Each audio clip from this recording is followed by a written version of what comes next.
नमस्कार साथियों, मैं ऋषि प्रताप बुंदेल आप सबका स्वागत करता हूं मेरे यूट्यूब चैनल डिजिटल ऋषि पर। इस वीडियो में मैं स्किनर और कोलर के सिद्धांतों को डिस्कस करने वाला हूं। ये पेडागोजी थ्योरी की सीरीज़ का छठा वीडियो है। इससे पहले मैं 5 वीडियो अपने चैनल पर डाल चुका हूं। थ्योरी की प्लेलिस्ट की लिंक नीचे डिस्क्रिप्शन में है। तो बिना किसी देरी के हम वीडियो स्टार्ट करते हैं। टीचिंग एग्ज़ाम की तैयारी के लिए सब्सक्राइब करें डिजिटल ऋषि यूट्यूब चैनल को और प्रेस करें bell icon regular video update के लिए। पहले हम स्किनर की थ्योरी ले लेते हैं। स्किनर ने क्रिया प्रसूत अनुबंधन या नैमित्य अनुबंधन का सिद्धांत दिया। स्किनर व्यवहारवाद के मनोवैज्ञानिक थे। इससे पहले हम दो मनोवैज्ञानिकों के बारे में चर्चा कर चुके हैं, पैवलव और थॉर्नडाइक, जिनकी थ्योरी में एक चीज़ कॉमन थी कि उनमें उद्दीपक पहले दिया जाता था, जैसे भोजन, और प्रतिक्रिया बाद में होती थी। जबकि स्किनर के सिद्धांत में प्रतिक्रिया पहले होती है, पुनर्बलन या उद्दीपक बाद में दिया जाता है। इसलिए इसको रिस्पॉन्स और स्टिमुलस का सिद्धांत या प्रतिक्रिया उद्दीपक सिद्धांत भी कहते हैं। अब ये क्रिया प्रसूत होता क्या है? इसमें वे व्यवहार या अनुक्रियाएं होती हैं जो जानवरों या मनुष्यों में ऐच्छिक रूप से प्रकट होती हैं और उनको नियंत्रित किया जा सकता है। और इन्हीं जो व्यवहार या अनुक्रियाएं होती हैं उनका अनुबंधन किया जाता है इस सिद्धांत में। स्किनर ने चूहों और कबूतरों पर यह सिद्धांत किया। तो आइए अब हम स्किनर के सिद्धांत को डिटेल में समझ लेते हैं। स्किनर ने एक विशेष रूप से बनाए गए बॉक्स, जिसका नाम था स्किनर बॉक्स, उसमें एक भूखे चूहे को रखा। पहली बार तो चूहे को पता नहीं था उस बॉक्स के बारे में। इस बॉक्स की खास बात थी कि इसमें एक लीवर ऐसा लगा हुआ था जो ऊपर छत पर रखी हुई भोजन की पात्र से कनेक्टेड था, और लीवर के नीचे एक प्लेट रखी हुई थी। जैसे ही लीवर को छूते पात्र से एक निश्चित मात्रा में भोजन उस प्लेट पर गिर जाता। पहली बार जब चूहे को रखा गया तो उसे पता नहीं था, वो इधर उधर पंजे मारता, इधर उधर घूमता, अचानक उस लीवर पर हाथ पड़ गया और वो भोजन नीचे गिरा और चूहे ने भोजन कर लिया। पहली बार तो ऐसा हुआ। अगली बार क्या हुआ, फिर से चूहे को रख दिया। इस प्रकार वो हर बार ऐसा करता, पहले चूहे को रखता, फिर चूहा कुछ देर ऐसा घूमता रहता, इधर उधर पंजे मारता भूख के कारण।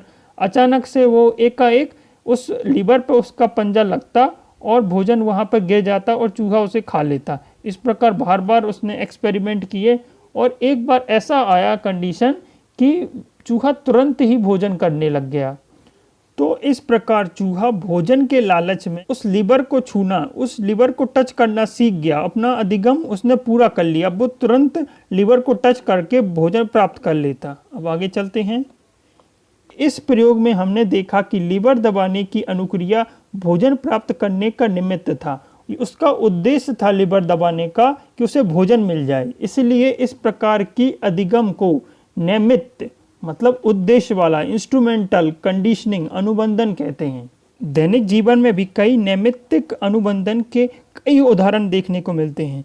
जैसे आपने कई बार देखा होगा जब छोटे बच्चे, जब उनकी माँ चली जाती है, तब वो जहाँ पर उनकी माँ ने मिठाई छुपाई हुई होती है उस जगह को ढूंढते हैं और मिठाई खा लेते हैं। तो उनका उद्देश्य होता है कि वो मिठाई खा लें। इसी तरह से आप मोबाइल चलाना, रेडियो चलाना, टीवी चलाना, ये सिर्फ आपके अपने उद्देश्य कि आपको मज़ा आए, देखने में मोबाइल चलाने में मज़ा आए, इसलिए आप इस नैमित्तिक अनुबंधन द्वारा सीखते हैं चीज़ों को। आगे चलते हैं। स्किनर का प्रयोग पुनर्बलन पर बहुत ज़्यादा जोर देता है। क्रिया प्रसूत और नैमित्य अनुबंधन अधिगम का एक प्रकार है, लर्निंग का एक प्रकार है ये नैमित्य अनुबंधन, जिसमें प्रबलन द्वारा व्यवहार को सीखा जाता है। इसमें प्रबलन बहुत जरूरी है, जिससे आप व्यवहार को सीखते हैं और बनाए रखा जाता है, क्योंकि अगर आपको कुछ मिलेगा तब आप सीखेंगे इसमें। इसीलिए प्रबलन का बहुत महत्व है और ये आप में परिवर्तन लाती है। अब बात करते हैं प्रबलन होता क्या है। प्रबलक एक ऐसा कोई उद्दीपक या घटना है जो किसी अनुक्रिया को घटित होने की संभावना को बढ़ा देती है। अगर आपको कुछ उपहार गिफ्ट मिल जाए तो आप उसकी अनुक्रिया जल्दी जल्दी करेंगे, आप संभावना जल्दी जल्दी बढ़ेगी कि आप अच्छे से आप चीज़ों को कर लेंगे। इसलिए प्रॉब्लम इम्पॉर्टेंट है, अगर आपको कुछ मिलेगा तभी आप किसी चीज़ को करेंगे। आगे चलते हैं। क्रिया प्रसूत अनुबंधन में दो चीज़ें होती हैं, पुनर्बलन और दंड। पुनर्बलन दो प्रकार का होता है, धनात्मक पुनर्बलन और ऋणात्मक पुनर्बलन। आइए अब हम इनके बारे में डिस्कस करते हैं। धनात्मक पुनर्बलन में आप किसी प्रतिक्रिया या कार्य को बढ़ा सकते हैं। आप उसे भोजन देके उसके द्वारा आप किसी कार्य की सक्रियता को आप बढ़ा सकते हैं। और ऋणात्मक पुनर्बलन में क्या होता है, आप ऋणात्मक और दंड वाले में कंफ्यूज नहीं हुई है, ये दोनों घटाने का काम नहीं करते। ऋणात्मक में एक्चुअली आप दूर भागते हैं चीज़ों से। जैसे कई बार बहुत बहुत तेज ठंडी पड़ती है तो आप हीटर जलाते हैं और गर्म कपड़े पहनते हैं, तो आप ठंडी से भागने का प्रयास करते हैं। तो इसमें इस पर जोर दिया जाता है कि कोई जो हमें अच्छी चीज़ नहीं लगती उससे हम कैसे दूर भागते, कैसे पलायन करें।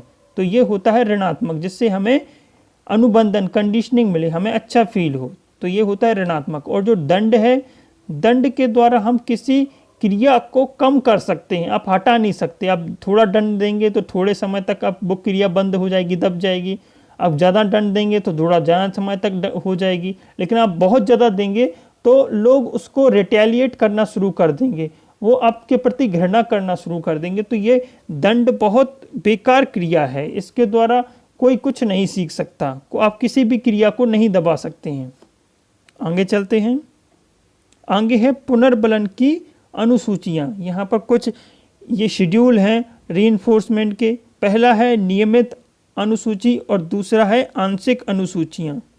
तो एक एग्जाम्पल के द्वारा हम पुनर्बलन की इन अनुसूचियों के बारे में समझते हैं।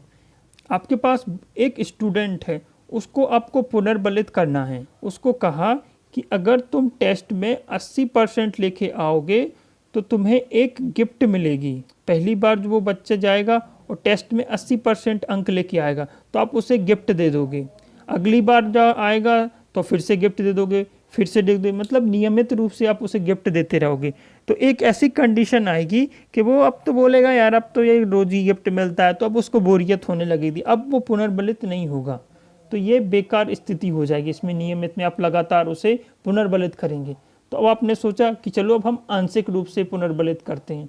तो आपने क्या किया, दो टाइप से आप पुनर्बलित कर सकते हैं आंशिक रूप से, विराम में या अनुपातिक में। विराम में क्या होता है कि आप एक इंटरवल, एक फिक्स इंटरवल में पुनर्बलित करते हो, कि मतलब पहले पेपर दिया, दूसरे पेपर में नहीं दिया, तीसरे पेपर में दिया, या रैंडमली, ये होता है निश्चित अंतराल में आप उसे पुनर्बलित करते हो। या अनिश्चित अंतराल, आपने पहले में दिया, दूसरे में नहीं दिया, तीसरे में नहीं दिया, चौथे में दिया, फिर पाँचवें में दे दिया, तो ये अनिश्चित है कि फिर पुनर्बलित। अब उसमें फिक्स नहीं रहता कि अब किस में उसको इनाम मिलने वाला है, किस में उसको पुरस्कार मिलने वाला है। तो ये अनिश्चित वाला ज़्यादा इफेक्टिव रहता है। तो इसमें वो निश्चित रूप से पढ़ता रहता है कि किसी में भी मिल सकता है, तो हर टेस्ट में उसे इच्छा होती है, तो ये ज़्यादा बेटर रहता है। अगला है अनुपातिक। अनुपातिक में क्या है कि उसको आपने बोला कि जब तुम 3 बार 85% लेके आओगे तब तुम्हें पुरस्कार मिलेगा। तो वो 3 बार मेहनत करेगा, फिर आप उसे पुरस्कार देंगे, 3 बार मेहनत करेगा, फिर पुरस्कार देंगे। तो ये निश्चित अनुपातिक हो गया।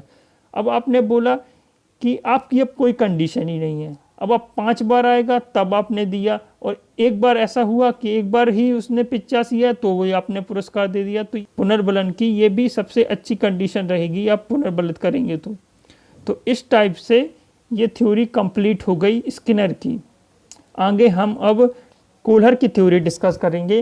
कोहलर का सूझ या अंतर्दृष्टि का सिद्धांत। जो कोहलर थे वो व्यवहारवादी नहीं थे। अभी तक हमने जो तीनों मनोवैज्ञानिकों के बारे में पढ़ा है वो व्यवहारवाद से संबंधित थे। अभी जो कोहलर हैं है ना, वो गेस्टाल्टवादी मनोवैज्ञानी हैं।